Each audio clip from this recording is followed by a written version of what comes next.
Hello again, everybody. It's Mully. Listen, if you're familiar with any of our podcasts here from fantasyfootballmoneyleague.com, you're familiar with where Sam and I discuss how to get the best guys in your DraftKings lineup in GPP and, well, 50-50 and head-to-head matchups for that matter as well.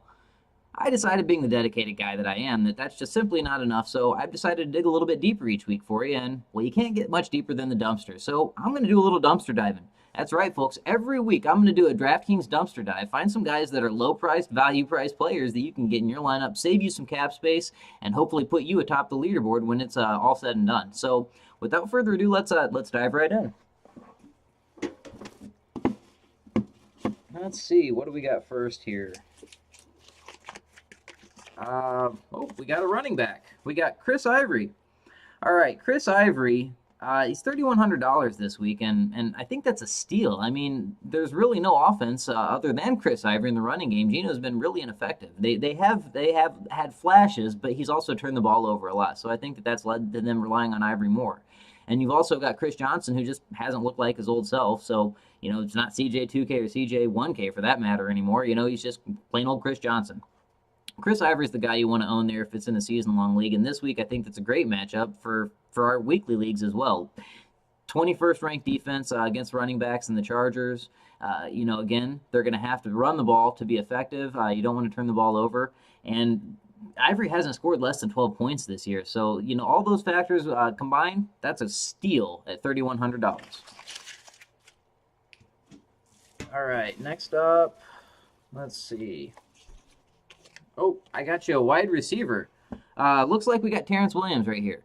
Terrence Williams is $4,400, so he's a little bit pricier. He's not like your bargain basement player, but $4,400 is still a pretty good deal, especially when you consider that he's been pretty effective finding the end zone over the past couple of weeks. Now, that's kind of unsustainable. You can't really expect him to find the end zone, and you don't want to necessarily chase touchdowns, but we're looking for values here. So these aren't people that you're necessarily relying on for all of your production and all of your lineups in a GPP if you're playing multiple lineups.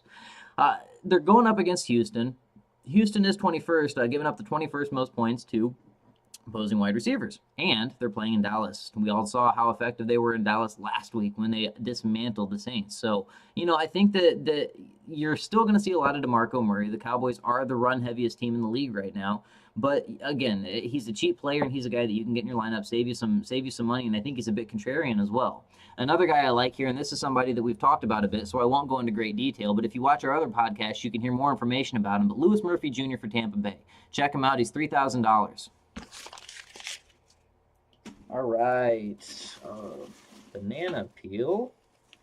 And that one should go back in there. Oh, we got a quarterback. Phillip Rivers. Phillip Rivers, $7,000. Sign me up. Look, the guy's completing 70% of his passes. Maybe that's 70. That's where the 7. I don't know. Here's the thing. They're going up against the Jets. I already mentioned the matchup when I talked about Chris Ivory, and the Jets are the 28th to opposing quarterbacks right now, ranked on DraftKings. That's basically because a lot of people have had to pass on them because they've got a darn good run defense. Now, the Chargers don't have a great run game when you consider that they're missing a couple people due to injury right now, and Donald Brown looked kind of ineffective last week. So I think that you're going to see him rely on the arm of Rivers heavily, and I think you're going to see him have a big game here against that mediocre not even mediocre secondary that you've got in the Jets. So at $7,000, that makes him the 16th cheapest right now. That's a steal. Sign me up. What else we got?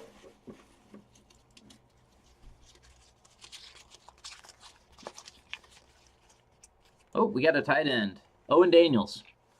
Look, everybody raved about Dennis Pitta, and for good reason. Everybody talked about the Kubiak offense and how friendly it is to opposing tight ends. Well, there is no Dennis Pitta at the moment because he is on injured reserve, and he's not playing. So you're looking at Owen Daniels, and if you remember, that Kubiak offense was pretty effective for Owen Daniels, the tight end that operated in Houston. So Owen Daniels knows it and knows it well. I think it's a natural fit, natural progression.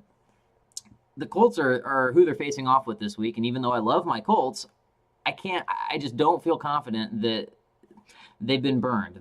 That's plain and simple. They're giving up the 29th most points to the position right now, and I think just about every opposing tight end. I mean, I'm not sure on this. Don't quote me, but I believe every opposing tight end has found the end zone against them. So that's just not been a good sign for them so far.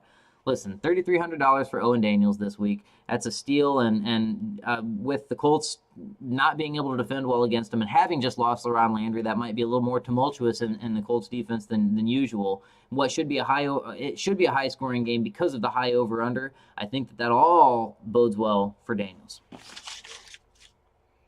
I got one more thing in here for you, unless you really want that banana peel in, but I doubt that.